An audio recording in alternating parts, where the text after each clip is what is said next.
I'm quite old, you know, and I've had quite a big life. And in the movies, I've done a lot of things. You know, I've the Cannes and the Oscars and all that kind of stuff, and they've been amazing.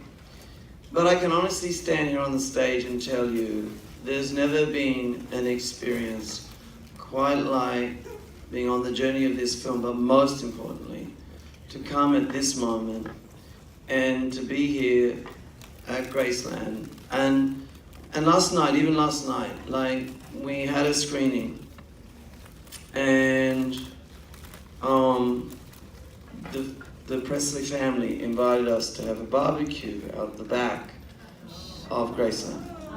And I found myself, along with the car, I found myself along with the car, sitting in the jungle room, having maybe one little sherry, and because I'm a teetotaler. And but honestly, the air was so warm and beautiful last night. It wasn't sticky. The moon was bright.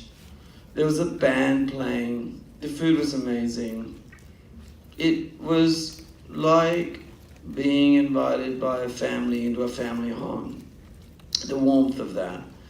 And I found peace. I know Austin too. We all just felt peaceful for a moment in this crazy journey that we're on out there right now.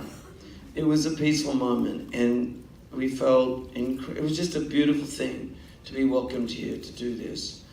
So, you know, I know that on the road, you can't make a film like this unless you have the players, those actors who can fulfill the roles. And I have been particularly gifted on this journey.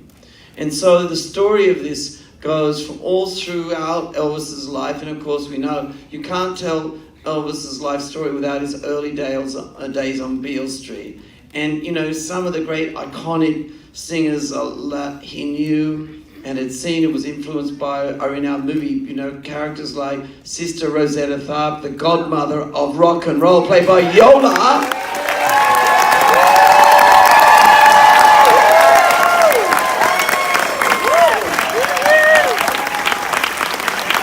She sings, she acts, and she's fabulous. You know, last night was a beautiful thing to be around the whole family with Priscilla there, and it was the first time I really realized when I was standing on the stage, like, the responsibility of taking on Priscilla, whose life begins very young and then goes on and she evolves into her own woman, her own, you know, has her own iconic reality, but also evolves into this person who goes on and takes on enormous responsibility. So you have to have an actor who can play that entire range, and we found that in Olivia de Jonge, who plays Priscilla.